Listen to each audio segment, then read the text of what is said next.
Ìjà ó ti fẹ́ ṣẹlẹ̀ láàrin gbajúgbajà ajìjàǹgbara fẹ́tọ̀ọ́ ọmọnìyàn tó tún jẹ́ olóṣèlú nni Comrade Ọmọyẹlé Sowore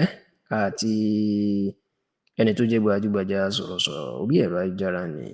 Martin Orseh tí gbogbo ayé mọ̀ sí Very Dark Man, tó sì jẹ́ wípé ọ̀rọ̀ ọkùnrin kan tí wọ́n ń pè ní B-Lord ló mà fẹ́ fa ìjà láàrin Very Dark Man àti Sowore. Kódà tó jẹ́ pé Very Dark Man ó ti lọ ń sọ̀kò ọ̀rọ̀ ránṣẹ́ sí Sowore lórí ẹ̀rọ ayélujára wípé bí ó bá kọjá àyè ara ẹ̀, òun yóò bá a wá ohun tó tọ́ sí tí òun yóò sì gbógun tì í lórí ọ̀rọ̀ ọ̀hún. Ẹ rántí wípé Sowore àti Very Dark Man bí iṣẹ́ kan náà ni wọ́n jọ ń ṣe nítorí pé wọ́n jọ máa ń jà fẹ́tọ̀ọ́ ọmọnìyàn. Bẹ́ẹ̀ làwọn méjèèjì bọ̀wọ̀ fúnra wọn, tó sì jẹ́ pé ẹ̀yìn ara wọn ni wọ́n máa jọ ń wà. Ṣùgbọ́n tó jẹ́ pé lọ́jọ́bọ̀ tí í ṣe ọjọ́ Thursday ọ̀sẹ̀ tí a wà nínú ẹ̀ yìí lọ̀rọ̀ máa jẹ́ kàyéfì nígbà tí Very Dark Man tó bọ́ síta lórí ẹ̀rọ ayélujára tó sì bẹ̀rẹ̀ sí ní máa kọlu Sowore, tó ń jẹ́ kó di mímọ̀ wípé ó ti fẹ́ kọwọ́ bọ òun lẹ́nu tóun yóò sì gé jẹ. Ǹjẹ́ kí ló ṣẹlẹ̀? Ọkùnrin kan tí wọ́n ń pè ní B-Lord tí wọ́n ní ó lọ fi àwòrán Very Dark Man ó lọ fi polówó ọjà lórí ẹ̀rọ ayélujára. Òun gan mà ni wọ́n ní ó bí Very Dark Man nínú, tó sì fẹ̀sùn kan B-Lord wípé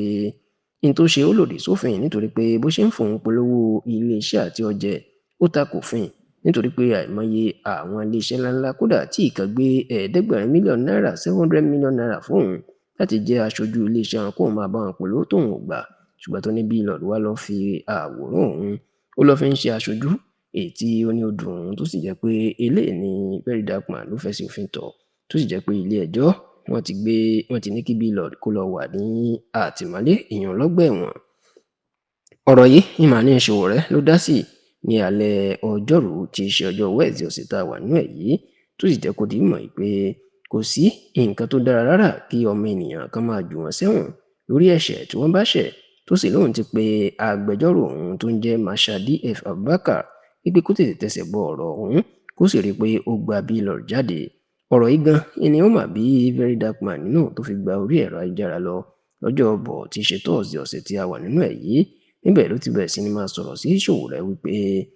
gẹ́gẹ́ bí àbúrò tóun jẹ́ sí i, ó láǹfààní láti pe òun lórí fóònù kó sì ní kóun gba B-Lord sílẹ̀ lẹ́wọ̀n kó jẹ́ kí káwọn gbàgbé ẹjọ́ náà. Ṣùgbọ́n ó ní Sowore ó ń wá òkìkí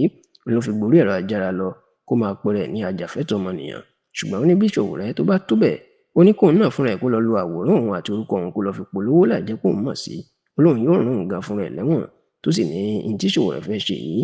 nǹkan tí yóò fi tẹ́ ni, èyí tó ti fẹ́ dá ìjà sílẹ̀ láàrin Sowore àti Very Dark Man báyìí.